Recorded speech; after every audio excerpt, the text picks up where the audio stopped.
এদিকে আজকের সবচেয়ে বড় খবর, রাতভর ইরানের ভয়াবহ হামলায় ট্রাম্পের যুদ্ধজাহাজ ধ্বংস, দিশেহারা ৬০০ মার্কিন নাবিক। থাকছে বিস্তারিত প্রতিবেদনে। গণমাধ্যমে একটা সংবাদ প্রকাশিত হয়েছে, রাশিয়ার হাসপাতালে চিকিৎসা নিচ্ছেন মোস্তফা খামেনি, বর্তমান সর্বোচ্চ ধর্মীয় নেতা। এখন এটার কোনো স্বীকৃতি নেই, তবে কুয়েত ভিত্তিক সংবাদ মাধ্যম আল জারিদার একটি প্রতিবেদনে তথ্য জানানো হয়। ঘটনাটা একেবারে উড়াইও দেওয়া যাচ্ছে না। এর কারণ হচ্ছে, এদিকে ৫ বিদ্যুৎ কেন্দ্রে ইরানের হামলা, মারাত্মক গ্রিড বিপর্যয়ের মুখে ইসরায়েল। থাকছে বিস্তারিত প্রতিবেদনে। এবার যুদ্ধের ময়দান বদলে গেছে। বোমা, মিসাইল, ড্রোন এসব তো আছেই, তবে বিশ্ব অর্থনীতির হৃদয়ে ইরান আঘাত এনেছে। ইরান বুঝে গেছে আমেরিকাকে যুদ্ধক্ষেত্রে হারানো কঠিন, তবে ইরান আমেরিকাকে নিয়ে গবেষণা করেছে বিস্তর, এটা বোঝা যায়। আমেরিকার শক্তির আসল উৎস কোথায়? সেনাবাহিনী না প্রযুক্তি? না, তবে আংশিক। আসল শক্তি হলো অর্থনীতি, অর্থাৎ ডলার। এখন প্রশ্ন উঠছে, ইরান কি সত্যি ডলারের বিরুদ্ধে যুদ্ধ শুরু করেছে? চলুন পুরো গল্পটা সহজ ভাষায় বুঝি। এদিকে শীর্ষ নেতা লারিজানি হত্যার শোধ হবে ভয়াবহ, হুঁশিয়ারি ইরানের। থাকছে বিস্তারিত প্রতিবেদনে। ইরান যুদ্ধে নানা সময়ে নিজেদের বিজয়ী দাবি করা ট্রাম্পের কপালে দুশ্চিন্তার ভাঁজ ফেলেছে হরমুজ প্রণালী। যুক্তরাষ্ট্র ও এর মিত্র দেশগুলোর জাহাজের জন্য গুরুত্বপূর্ণ এই সমুদ্র পথটি বন্ধের ঘোষণা দিয়েছে তেহরানে। এ পরিস্থিতিতে হরমুজে নিজেদের নিরাপত্তা প্রতিষ্ঠায় ন্যাটো, ইইউ সহ মিত্র দেশগুলোর দ্বারস্থ ট্রাম্প। সামরিক সহায়তা চেয়েও মিলছে না কাঙ্ক্ষিত সাড়া। উল্টো ইরানের কাছ থেকে হরমুজের চলাচলে গ্রিন সিগন্যাল নিতে দেন দরবারে ব্যস্ত মিত্রদের অনেকেই। ইরানের কাছে হার মেনেছে ট্রাম্প ইসরায়েলের সব পরিকল্পনা, আর তাই নিজেদের বাঁচাতে ইরানকে যুদ্ধ থামাতে ট্রাম্প প্রস্তাব পাঠালেও ইরানের নতুন সর্বোচ্চ ধর্মীয় নেতা মোস্তফা খামেনি সেটি সরাসরি নাকচ করে জানিয়েছেন যে এখন শান্তির সময় না। আর মোস্তফা খামেনির এমন ঘোষণার পরেই রাতভর একের পর এক শক্তিশালী মিসাইল ছুটছে ইরান। আর ইরানের এই হামলায় ইসরায়েলের উত্তরাঞ্চল এখন অনেকটাই ধ্বংসস্তূপে পরিণত হয়েছে। রাত আসলেই ইসরায়েলের মানুষদের মনে আতঙ্ক ছড়িয়ে পড়ছে। ইরান রাতের আধারে কখনো ক্লাস্টার মিসাইল, আবার কখনো বা শক্তিশালী মিসাইল ফাত্তাহ নিক্ষেপ করে রাতের ঘুম হারাম করে দিচ্ছে ইসরায়েলিদের। যুদ্ধের ১৭ দিনেও ইরানের লাগাতার হামলায় কার্যত ধ্বংসস্তূপে পরিণত হয়েছে ইসরায়েল ও যুক্তরাষ্ট্রের সামরিক ঘাঁটিগুলো। এমনকি বাদ নেই সাগরপথ। যুক্তরাষ্ট্র ও ইসরায়েলকে উচিত শিক্ষা দিতে হরমুজ প্রণালী বন্ধ করেছে ইরান। এছাড়াও তাদের ত্রিসীমানায় কোনো মার্কিন যুদ্ধজাহাজ আসলেই তা গুড়িয়ে দিচ্ছে ইরানি বাহিনী। এছাড়াও ইরানিদের তাড়া খেয়ে ট্রাম্পের অত্যাধুনিক যুদ্ধজাহাজ আব্রাহাম লিঙ্কনও ভারত মহাসাগরের দিকে পালিয়ে গিয়েছিল বলে জানিয়েছে ইরানের বিপ্লবী গার্ড বাহিনী। আর এমন পরিস্থিতির মধ্যেই হঠাৎ যুক্তরাষ্ট্রের একটি পারমাণবিক শক্তিচালিত বিমানবাহী রণতরীতে আগুন লেগেছে বলে জানা গেছে। শুধু তাই নয়, সপ্তাহ জুড়ে সেই আগুন নেভাতে না পারায় দিশেহারা হাজার হাজার নাবিক। অনেকেরই ধারণা সম্ভবত ইরানের হামলায় আগুনে পুড়ে ধ্বংস হয়েছে যুক্তরাষ্ট্রের অন্যতম শক্তিশালী এই যুদ্ধজাহাজটি। যদিও এ বিষয়ে মুখ খোলেনি ইরান, তবে ইরানের কাছে আর বোধ হয় নিজেদের মান সম্মান খোয়াতে চান না মার্কিন প্রেসিডেন্ট ডোনাল্ড ট্রাম্প। আর তাই বিমানবাহী অত্যাধুনিক এই রণতরীর আগুনকে রীতিমতো যান্ত্রিক ত্রুটি বলে প্রচার করছে যুক্তরাষ্ট্র। আর এমনটাই মনে করেন নেটিজেনরা। যদিও এই নিয়ে মার্কিন সংবাদ মাধ্যম নিউ ইয়র্ক টাইমস জানিয়েছে, প্রায় ৪,৫০০ নাবিক ও বিমান চালক বহনকারী এই রণতরীটি বর্তমানে দীর্ঘ ১০ মাসেরও বেশি সময় ধরে মোতায়েন রয়েছে। আর দীর্ঘ সময় ধরে সাগরে মোতায়েন থাকায় জাহাজের যন্ত্রপাতি ও ক্রু উভয়ের ওপর অতিরিক্ত চাপ পড়ায় আগুন ধরে যায় জাহাজটিতে। যদিও জাহাজটির নাবিকরা একাধিক অংশে টানা একদিনেরও বেশি সময় ধরে আগুনের সঙ্গে লড়াই করার পর অবশেষে তা নিয়ন্ত্রণে আনতে সক্ষম হন। তবে এই ঘটনায় ৬০০রও বেশি নাবিক ও ক্রু আশ্রয় হারিয়ে অসহায় হয়ে পড়েছেন। এমনকি বহু নাবিক ধোঁয়ায় অসুস্থ হয়েছেন বলে জানা গেছে। এদিকে ৫ বিদ্যুৎ কেন্দ্রে ইরানের হামলা, মারাত্মক গ্রিড বিপর্যয়ের মুখে ইসরায়েল। তেহরানের সুহাদাই স্কয়ার এলাকার বিদ্যুৎ অবকাঠামোতে ইসরায়েলি হামলার অভিযোগের প্রেক্ষিতে পাল্টা জবাব দেওয়ার প্রস্তুতি নিচ্ছে ইরান। বিভিন্ন সংবাদ সংস্থা ও সামরিক বিশ্লেষকদের তথ্য মতে ইরানের সম্ভাব্য প্রতিশোধমূলক হামলার লক্ষ্যবস্তু হিসাবে অধিকৃত অঞ্চলের প্রধান ৫টি তাপবিদ্যুৎ কেন্দ্রকে চিহ্নিত করা হয়েছে। বিশ্লেষকদের মতে এই ৫টি বিদ্যুৎ কেন্দ্র ইসরায়েলের মোট বিদ্যুৎ চাহিদার ৫০%-এরও বেশি সরবরাহ করে।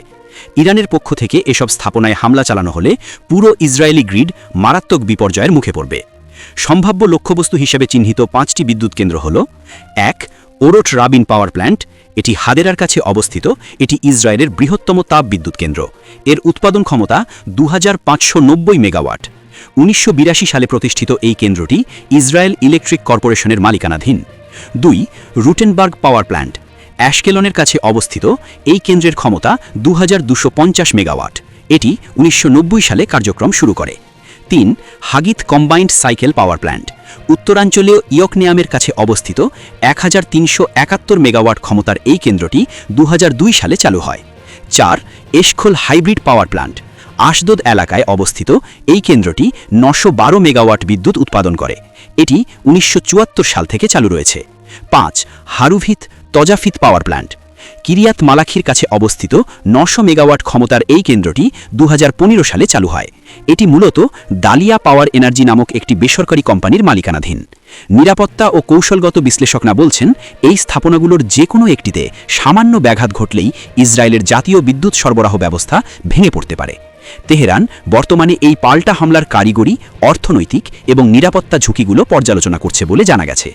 উল্লেখ্য, একই দিনে ইরানের ড্রোন বাহিনী ইসরায়েলের একটি অস্ত্র কারখানায় হামলা চালিয়েছে বলে খবর পাওয়া গেছে, যা ওই অঞ্চলে চলমান উত্তেজনাকে আরও বাড়িয়ে তুলেছে।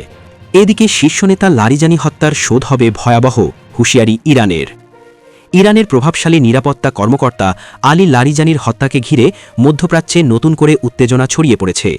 এই ঘটনার জেরে চূড়ান্ত প্রতিশোধ নেওয়ার হুমকি দিয়েছেন ইরানের সেনাপ্রধান মেজর জেনারেল আমির হাতামি। একই সঙ্গে ইসরায়েলের বিরুদ্ধে পাল্টা সামরিক পদক্ষেপের কথাও জানিয়েছে ইরানের অভিজাত বাহিনী। বুধবার এক আনুষ্ঠানিক বিবৃতিতে ইরানের সেনাপ্রধান বলেন, আলী লারিজানি ও অন্যান্য নিহতদের হত্যার প্রতিশোধ অবশ্যই নেওয়া হবে। তিনি যুক্তরাষ্ট্র ও ইসরায়েলকে সরাসরি দায়ী করে সতর্ক করেন যে উপযুক্ত সময় ও স্থানে একটি চূড়ান্ত, প্রতিরোধমূলক এবং বেদনাদায়ক জবাব দেওয়া হবে।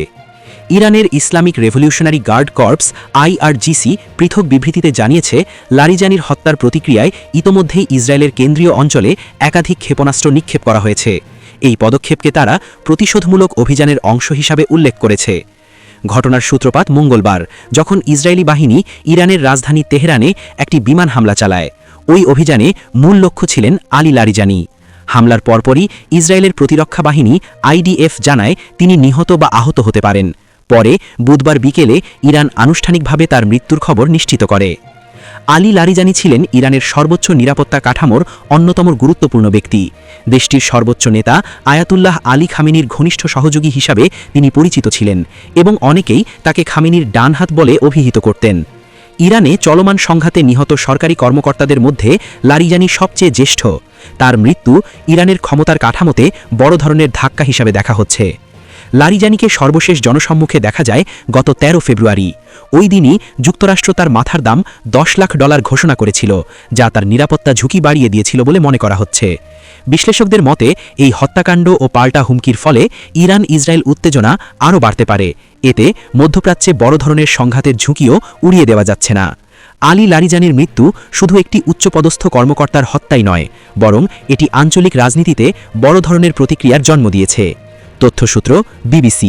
গণমাধ্যমে একটা সংবাদ প্রকাশিত হয়েছে, রাশিয়ার হাসপাতালে চিকিৎসা নিচ্ছেন মোস্তফা খামেনি, বর্তমান সর্বোচ্চ ধর্মীয় নেতা। এখন এটার কোনো স্বীকৃতি নেই, তবে কুয়েত ভিত্তিক সংবাদ মাধ্যম আল জারিদার একটি প্রতিবেদনে এই তথ্য জানানো হয়। ঘটনাটা একেবারে উড়াইও দেওয়া যাচ্ছে না। এর কারণ হচ্ছে যে মোস্তফা খামেনিকে বাঁচানোর জন্য ইরান এখন সর্বোচ্চ চেষ্টা করবে, ইরানের বন্ধু রাষ্ট্রগুলো চেষ্টা করবে। যেই কাজগুলো করা দরকার মোস্তফার নিরাপদে থেকে, সেই কাজগুলো যদি তিনি করতে পারেন, তাহলে রাশিয়া থাকুক বা চীনে থাকুক কোনো সমস্যা নেই। কিন্তু মোস্তফাকে এখন বেঁচে থাকা দরকার, বেঁচে থাকা দরকার ইরানের জন্য, বেঁচে থাকা দরকার রাশিয়া এবং চীনের স্বার্থে। অনেকগুলো আন্তর্জাতিক কার্যক্রম এখানে দাঁড়িয়েছে। সুতরাং সেই অর্থে যদি মোস্তফা রাশিয়ার কোনো হাসপাতালে চিকিৎসাধীন থাকে, এটা অবাক হবার কোনো কারণ নেই। ইরানের নতুন সর্বোচ্চ নেতা মোস্তফা খামেনি মার্কিন এবং ইসরায়েলের হামলায় আহত হয়ে রাশিয়ার রাজধানী মস্কোর একটি হাসপাতালে চিকিৎসা নিচ্ছে। কুয়েত ভিত্তিক সংবাদ মাধ্যম আল জারিদার প্রতিবেদনে এই তথ্য জানানো হয়েছে। প্রতিবেদন অনুযায়ী রাশিয়ার প্রেসিডেন্ট ভ্লাদিমির পুতিন ব্যক্তিগতভাবে আমন্ত্রণ জানানোর পরপরই মোস্তফা খামেনিকে মস্কোতে নেওয়া হয়। গত 12 মার্চ টেলিফোনে দুই নেতার কথা হয়। পরে ওই দিন রুশ সামরিক বিমানে মস্কো পৌঁছান তিনি।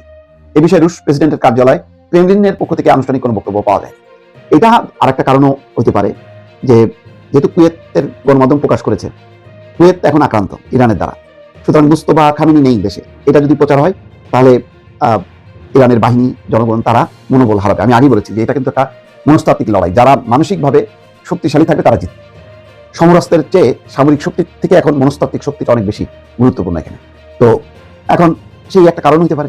আবার এটা রণকৌশলের অংশ হতে পারে যে মোস্তফা খামেনি যদি মস্কোতে থেকে নির্দেশনা দেয় তার বাহিনীকে, দেশকে, তাহলে তিনিও সুরক্ষিত থাকলেন আর বাহিনী প্রয়োজন মতন সমস্ত নির্দেশনা পেতে থাকলো, কোনো ক্ষতি নেই। তো সেই কৌশল হতে পারে। এখন ঘটনাটা কোনটা সত্য বোঝা যাচ্ছে না। মোস্তফা খামেনিকে ঘিরে অনেক রহস্য। আজকের টেলিগ্রাফ একটা প্রতিবেদন প্রকাশ করেছে যে কিভাবে তিনি বেঁচে গেলেন। মাত্র কয়েক মিনিট আগে তিনি ওই প্রাসাদ থেকে বের হয়েছিলেন, তখনই ক্ষেপণাস্ত্র আঘাত আনেন 9টা 38 মিনিটে। তো কয়েক মিনিটের জন্য তিনি বেঁচে যান। এবং তারপর তিনি আবার যখন যান তখন আবার ক্ষেপণাস্ত্র হয়, তখন তিনি পায়ে আঘাত পান। তার আরেক ভাই মুস্তফা খামেনি, তিনিও কিন্তু বেঁচে গেছেন। তিনি ওই প্রাসাদের পাশে কোথাও ছিলেন, তার স্ত্রী সহ তিনি বেঁচে যান। তো অলৌকিকভাবে বেঁচে যাওয়া, তো এই বেঁচে যাওয়াটা অলৌকিক হলেও এখন তাকে এটা বাস্তবসম্মত করা, বাঁচিয়ে রাখা। ইরান যদি রক্ষা পায় তাহলে এখানে আমেরিকা ইসরায়েল পরাজিত হবে। এটা চীনের স্বার্থে, রাশিয়ার স্বার্থে এবং ইরানের জনগণ তো বটেই। কারণ এত বড় আগ্রাসন যদি সফল হয় তাহলে বিশ্বে আর কারোর স্বাধীনতা, সার্বভৌমত্ব বলে কিছু থাকে না। দেখলেন না আজকে কিউবার শাসককে ক্ষমতা ছাড়তেই হবে, হুমকি দিচ্ছে। মাদুরোকে ক্ষমতাচ্যুত করার জন্য তাকে তুলে নিয়ে আসা হয়েছে। এই কর্মকাণ্ডগুলো বাড়তেই থাকে। আজকে একজন বিশ্লেষক বলেছেন আমেরিকার ইতিহাস যুদ্ধবাজ, তারা হচ্ছে যুদ্ধবাজ। 16 বছর বাদে বাকি 250 বছরের মধ্যে মাত্র 16 বছর তারা শান্তিতে থেকেছে, বাকি সময় তারা যুদ্ধের মধ্যে কাটিয়েছে। সুতরাং আর এখন এই যুদ্ধে জয়ী হওয়া মানে আমেরিকা আরও থাবা বিস্তার করবে, যেখানে চীন এবং রাশিয়া ক্রমিক কোণঠাসা। ফলে নানা কারণে মুস্তফা খামেনিকে বাঁচানো দরকার। সেই অর্থে তিনি হয়তো মস্কোর কোন এক হাসপাতালে, সুরক্ষিত হাসপাতালে থাকতে পারেন চিকিৎসার জন্য। এবার যুদ্ধের ময়দান বদলে গেছে। বোমা, মিসাইল, ড্রোন এসব তো আছেই, তবে বিশ্ব অর্থনীতির হৃদয়ে ইরান আঘাত এনেছে। ইরান বুঝে গেছে আমেরিকাকে যুদ্ধক্ষেত্রে হারানো কঠিন, তবে ইরান আমেরিকাকে নিয়ে গবেষণা করেছে বিস্তর, এটা বোঝা যায়। আমেরিকার শক্তির আসল উৎস কোথায়? সেনাবাহিনী না প্রযুক্তি? না, তবে আংশিক। আসল শক্তি হলো অর্থনীতি, অর্থাৎ ডলার। এখন প্রশ্ন উঠছে, ইরান কি সত্যি ডলারের বিরুদ্ধে যুদ্ধ শুরু করেছে? চলুন পুরো গল্পটা সহজ ভাষায় বুঝি। পৃথিবীর সবচেয়ে শক্তিশালী দেশের বিরুদ্ধে যুদ্ধ চলছে, কিন্তু তার থেকেও বড় এক যুদ্ধ হচ্ছে আর এক জায়গায়, এমন এক জায়গায় যেটা সাধারণ মানুষের চোখে খুব একটা ধরা পড়ে না। সেই যুদ্ধটা হচ্ছে অর্থনীতির ভিতরে, মুদ্রার ভিতরে। আর সেই যুদ্ধের কেন্দ্রে রয়েছে একটি নাম, ডলার। বছরের পর বছর ধরে বিশ্বের অর্থনীতি যেন এক অদৃশ্য সুতোয় বাঁধা ছিল। সেই সুতোটার নাম ডলার। পৃথিবীর যেখানেই তেল বিক্রি হোক সেখানেই লেনদেন হতো ডলারে। সৌদি আরব থেকে শুরু করে উপসাগরীয় দেশগুলো সবাই তেল বিক্রি করতো ডলারে। আর এই তেল বিক্রির অর্থের একটা বড় অংশ আবার ফিরে আসতো যুক্তরাষ্ট্রের অর্থনৈতিক ব্যবস্থায়। কেউ কিনতো আমেরিকার বন্ড, কেউ বিনিয়োগ করতো তাদের বাজারে। এই পুরো ব্যবস্থাটার নাম ছিল পেট্রো ডলার ব্যবস্থা। এই ব্যবস্থা শুরু হয়েছিল 70-এর দশকে, যখন বিশ্ব অর্থনীতি বড় এক পরিবর্তনের মধ্য দিয়ে যাচ্ছিল। 1971 সালে যুক্তরাষ্ট্র ডলারকে স্বর্ণে রূপান্তরের নিয়ম বন্ধ করে দেয়। তারপর 1974 সালে সৌদি আরবের সঙ্গে একটি বড় সমঝোতা করে। সেই সমঝোতা অনুযায়ী সৌদি আরব তেল বিক্রি করবে ডলারে, আর সেই টাকা আবার বিনিয়োগ করবে যুক্তরাষ্ট্রের আর্থিক বাজারে। ডলার শক্তিশালী হওয়া শুরু করে তখন থেকেই। এই এক সিদ্ধান্তই পুরো পৃথিবীর অর্থনৈতিক কাঠামো বদলে দেয়। কারণ পৃথিবীর সবচেয়ে গুরুত্বপূর্ণ পণ্য হলো তেল। গাড়ি চলে তেলে, কারখানা চলে তেলে, বিমান ওড়ে তেলে। ফলে যেসব দেশ তেল কিনতে চাইতো তাদের আগে ডলার জোগাড় করতে হতো। এইভাবেই তৈরি হয় ডলারের চাহিদা। ধীরে ধীরে পৃথিবীর প্রায় সব দেশ তাদের বৈদেশিক মুদ্রার রিজার্ভে ডলার জমাতে শুরু করে। আজও আন্তর্জাতিক মুদ্রা তহবিলের হিসাব অনুযায়ী বিশ্বের প্রায় 58% বৈদেশিক মুদ্রা রিজার্ভ ডলারে রাখা হয়। অর্থাৎ পৃথিবীর অর্থনীতি ঘুরছে একটাই মুদ্রাকে ঘিরে। কিন্তু এখন সেই ব্যবস্থাটাকে চ্যালেঞ্জ করছে ইরান। মধ্যপ্রাচ্যে যুদ্ধ শুরু হওয়ার পর ইরান বুঝে গেছে শুধু মিসাইল ছুড়ে আমেরিকাকে হারানো যাবে না। কারণ আমেরিকার শক্তি শুধু সামরিক নয়, তাদের সবচেয়ে বড় শক্তি তাদের অর্থনীতি। আর এই অর্থনীতির প্রাণ হলো ডলার। তাই ইরান এখন চেষ্টা করছে সেই জায়গাটাতেই আঘাত করতে। প্রথম ধাক্কাটা এসেছে হরমুজ প্রণালীকে কেন্দ্র করে। পারস্য উপসাগরকে আরব সাগরের সঙ্গে যুক্ত করেছে এই সরু 34 কিলোমিটারের জলপথ। কিন্তু এই সরু পথ দিয়েই পৃথিবীর প্রায় 20% তেল পরিবহন হয়। প্রতিদিন প্রায় 20 মিলিয়ন ব্যারেল তেল এই পথ দিয়ে যায়। ভাবুন, পৃথিবীর প্রতি 5 ব্যারেল তেলের 1 ব্যারেল যাচ্ছে এই একটি পথ দিয়ে। যদি এই পথ বন্ধ হয়ে যায় তাহলে শুধু তেলের দামই বাড়বে না, পুরো বিশ্ব অর্থনীতিতে অস্থিরতা শুরু হবে। ইরান ঠিক এখানেই তাদের নতুন কৌশল শুরু করেছে। তেহরান এখন হরমুজ প্রণালী ব্যবহার নিয়ে নতুন শর্তের কথা বলছে। তাদের পরিকল্পনা হলো যেসব তেলবাহী জাহাজ চীনা মুদ্রা ইউয়ানে লেনদেন করবে তাদের এই প্রণালী দিয়ে চলাচলের অনুমতি দেওয়া হতে পারে। এই খবরটি প্রকাশ করেছে আন্তর্জাতিক সংবাদ মাধ্যম CNN ও মিডল ইস্ট আই। এটা শুনতে ছোট একটা সিদ্ধান্ত মনে হতে পারে, কিন্তু বাস্তবে এর প্রভাব অনেক বড়। কারণ এতদিন তেলের বাজার প্রায় পুরোপুরি ডলারের নিয়ন্ত্রণে ছিল। এখন যদি তেলের লেনদেন ইউয়ানে শুরু হয় তাহলে ধীরে ধীরে সেই নিয়ন্ত্রণ দুর্বল হতে পারে। এটা ঠিক যেন একটা বাঁধে ছোট ফাটল ধরার মতো। শুরুতে হয়তো পানি খুব বেশি বের হবে না, কিন্তু সময়ের সঙ্গে সঙ্গে সেই ফাটল বড় হতে শুরু করবে। এই কৌশলটা নতুনও নয়। রাশিয়া পশ্চিমা নিষেধাজ্ঞার মুখে পড়ে তাদের তেল রুবল বা ইউয়ানে বিক্রি করা শুরু করেছে। চীনও দীর্ঘদিন ধরে চেষ্টা করছে তাদের মুদ্রাকে আন্তর্জাতিক বাজারে প্রতিষ্ঠিত করতে। 2018 সালে সাংহাইতে ইউয়ান ভিত্তিক তেলের ফিউচার ট্রেডিং চালু করা হয়েছিল। ধীরে ধীরে কিছু দেশ সেই ব্যবস্থায় যুক্ত হচ্ছে। আর এখন ইরান সেই প্রক্রিয়াকে আরো ত্বরান্বিত করতে চাইছে। কারণ তেলের সবচেয়ে বড় ক্রেতারা এখন আর পশ্চিমা দেশ নয়। আজকের পৃথিবীতে সবচেয়ে বেশি তেল আমদানি করে চীন। তারা প্রতিদিন প্রায় 11 মিলিয়ন ব্যারেলের বেশি তেল কেনে। ভারতও দ্রুত বাড়ছে জ্বালানি ব্যবহারে। অর্থাৎ তেলের বাজারের কেন্দ্র ধীরে ধীরে পশ্চিম থেকে এশিয়ায় চলে যাচ্ছে। যখন ক্রেতা বদলায় তখন লেনদেনের মুদ্রাও ধীরে ধীরে বদলে যায়। ইতিহাসে এমনটা আগেও হয়েছে কিন্তু। একসময় বিশ্ব অর্থনীতি ঘুরত অ্যামস্টারডামকে কেন্দ্র করে। তারপর ব্রিটিশ সাম্রাজ্যের সময় লন্ডন হয়ে ওঠে অর্থনীতির কেন্দ্র। দ্বিতীয় বিশ্বযুদ্ধের পর সেই জায়গা নেয় যুক্তরাষ্ট্রের নিউ ইয়র্ক। প্রতিবারই মুদ্রার পরিবর্তনের পেছনে ছিল ভূরাজনৈতিক শক্তির পরিবর্তন। আজ আবার সেই পরিবর্তনের আভাস দেখা যাচ্ছে। আমেরিকা দীর্ঘদিন ধরে অর্থনৈতিক নিষেধাজ্ঞাকে একটি শক্তিশালী অস্ত্র হিসেবে ব্যবহার করেছে। কোনো দেশ তাদের বিরোধিতা করলে তাকে বৈশ্বিক ব্যাংকিং ব্যবস্থা থেকে বিচ্ছিন্ন করে দেওয়া হয়েছে। ইরান নিজেও বহুবার সেই নিষেধাজ্ঞার শিকার হয়েছে। তাদের ব্যাংকিং খাত, তেল রপ্তানি এবং আন্তর্জাতিক পেমেন্ট ব্যবস্থা সবকিছুর উপরই চাপ দেওয়া হয়েছে। কিন্তু এর একটি অপ্রত্যাশিত ফলও হয়েছে। যেসব দেশ নিষেধাজ্ঞার শিকার হয়েছে তারা বিকল্প পথ খুঁজতে শুরু করেছে। ইরান কখনো পণ্য বিনিময় পদ্ধতি ব্যবহার করেছে, কখনো স্থানীয় মুদ্রায় লেনদেন করেছে, কখনো চীন বা রাশিয়ার সঙ্গে আলাদা আর্থিক ব্যবস্থার পরীক্ষা করেছে। এই সব ছোট ছোট পরিবর্তন মিলেই ধীরে ধীরে একটি নতুন বাস্তবতা তৈরি করেছে। বিশ্লেষকদের মতে ডলার হঠাৎ করে ভেঙে পড়বে না, কারণ ডলারের শক্তি শুধু অর্থনীতিতে নয়, এর পেছনে আছে শক্তিশালী আর্থিক বাজার, গভীর তারল্য এবং দীর্ঘদিনের বিশ্বাসযোগ্যতা। কিন্তু যদি ভূরাজনৈতিক সংঘাত দীর্ঘস্থায়ী হয় তাহলে আন্তর্জাতিক মুদ্রা ব্যবস্থার উপরে চাপ বাড়তে পারে। বিশেষ করে যদি তেলের লেনদেন ধীরে ধীরে বিভিন্ন মুদ্রায় শুরু হয় তাহলে ভবিষ্যতের বিশ্ব অর্থনীতি হয়তো একক মুদ্রার উপরে নির্ভর করবে না, বরং একটি বহুমুখী ব্যবস্থায় চলে যাবে, যেখানে ডলার থাকবে কিন্তু তার পাশে থাকবে ইউয়ান, ইউরো কিংবা অন্য মুদ্রাও। এই পরিবর্তন রাতারাতি হবে না, এটা নিশ্চিত। এটা ধীরে ধীরে ঘটবে, ঠিক যেমন নদীর ধারা বদলায়, একদিনে নয়, বছরের পর বছর ধরে। ইরান হয়তো সেই পরিবর্তনের গতি একটু বাড়িয়ে দিতে চাইছে, কারণ তারা জানে মিসাইল দিয়ে যুদ্ধ জেতা কঠিন, কিন্তু যদি অর্থনীতির ভিত কাঁপিয়ে দেওয়া যায় তাহলে শক্তিশালী প্রতিপক্ষকেও দুর্বল করা সম্ভব। তাই এখন প্রশ্নটা শুধু মধ্যপ্রাচ্যের যুদ্ধ নয়, প্রশ্নটা আরো বড় ক্যানভাসে। এই যুদ্ধ কি শুধু ভূখণ্ডের জন্য, নাকি এটি নতুন এক অর্থনৈতিক যুদ্ধ যেখানে লক্ষ্য ডলার নিজেই? সময়ের সঙ্গে সঙ্গে হয়তো আমরা সেই উত্তরটাও জেনে যেতে পারব।